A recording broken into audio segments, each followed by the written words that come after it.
Terima kasih ya sudah klik video ini.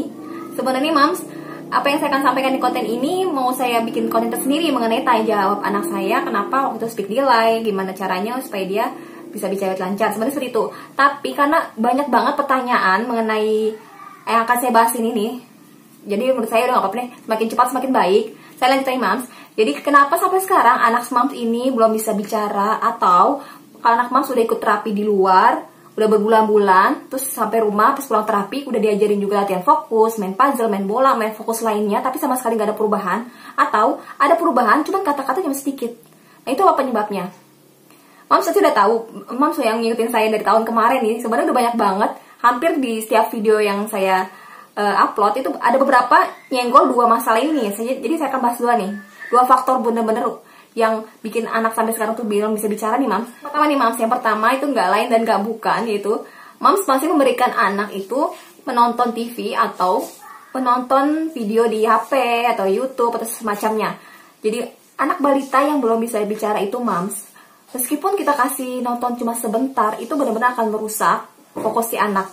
Jadi gini logikanya Mams, si anak akan terbuai dan terbiasa dengan warna-warni, dengan benda yang bergerak, warna-warni, dia akan berimajinasi, dia akan lebih senang melihat sesuatu benda, kartun atau apapun itu yang ada yang dia lihat di HP atau di TV, dia akan lebih senang lihat seperti itu.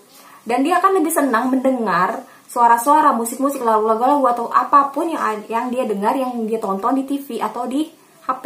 Jadi wajar aja kalau Mams ajarkan si anak dari pagi, siang, sore, malam, Mams latih semua latihan fokus, baru sebentar, baru berapa detik atau bahkan baru berapa menit udah nggak mau, bosen karena dia melihat benda atau Mams yang tunjukkan itu nggak sesuai, nggak seasik, nggak seseru dan nggak sewarna-warni yang seperti yang ditonton itu loh Mams.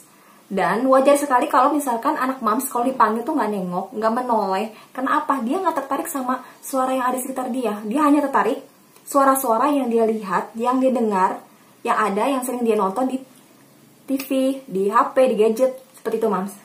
Jadi kenapa saya bilang, berkali-kali saya bilang, anak balita yang belum bisa bicara minta tolong sekali, jangan diberikan gadget biarpun sebentar. Saya cerita sedikit ya Mams ya. Mungkin Mams udah banyak nonton video saya, kenapa anak saya itu selama 6 bulan saya latih di rumah nih. Semenjak udah gak kursus terapi 1 bulan, terus saya latih di rumah 6 bulan tuh gak ada perubahan. Ada perubahan, cuma nunjuk-nunjuk dan dia hafal semua yang saya ucapkan, tapi dia nggak bisa ngomong. Selama 6 bulan saya melakukan kesalahan. Jadi waktu saya hamil, saya masih kasih anak saya nih, kasih gadget, saya masih membiarkan dia untuk nonton YouTube di HP. Jadi saat dia makan, sambil saya suapin, dia nonton gadget. Selesai dari makan selesai, saya ambil HP-nya, saya matiin tontonannya, dia nangis, kejar, dia tantrum, dia pokoknya bener-bener berontak. Dari situ saya bingung nih, gimana caranya nih supaya dia mau makan tanpa gadget. Jujur aja Mam, saya melatih anak saya tanpa gadget itu 1-2 bulan, itu susah banget. Jadi kalau misalkan makan tanpa gadget itu benar-benar susah banget. Akhirnya cara saya nih Mam, saya memperbaiki cara masak saya, gimana caranya supaya anak makan tanpa harus ngeliat gadget. Jadi saya perbaiki masakan saya ganti bumbu rempah-rempah sampai benar-benar cocok di lidah anak saya. Sebenarnya saya udah bikin video cara atau tips gimana supaya anak mau makan. Jadi salah satunya kita harus mengganti bumbu rempah-rempah. Misalkan nih, kalau sayur bayam, kalau si anak nggak mau bumbu rempah-rempahnya bawang putih, bawang merah, ya udah saya nggak pakai bumbu bawang merah, bawang putih, saya cuma pakai daun serai sama garam. Dengan saya tunjukkan ke anak, saya udah masak. Kalau anak itu suka dengan resep ini, ya udah saya lanjutin setiap hari seperti itu.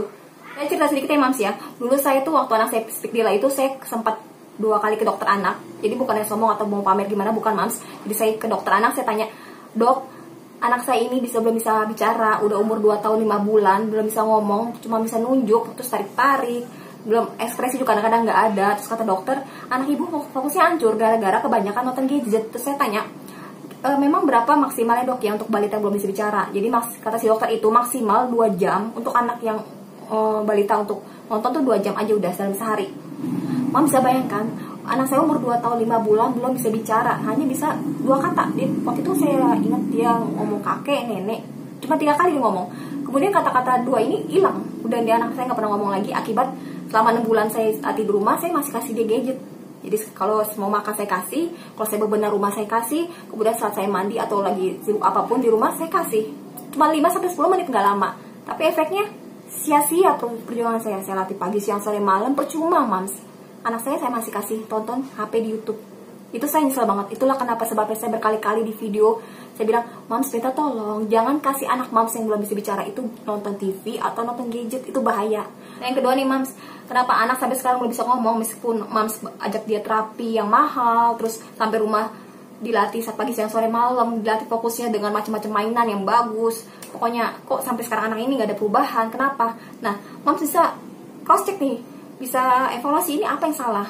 Yang pertama, yang tadi saya bilang, Mams masih ngasih dia nonton nggak? Yang kedua, di rumah itu menggunakan berapa bahasa? Kalau di rumah Mams menggunakan banyak bahasa, misalkan bahasa Indonesia, bahasa Inggris, terus ada bahasa negara lainnya, ya si anak bingung. Meskipun si anak nggak diajak ngomong, dia mendengar mama ayahnya, orang-orang sekitarnya, dia dengar banyak banget bahasa. Dia otaknya merekam semua ucapan dari orang-orang sekitar, dia dengar.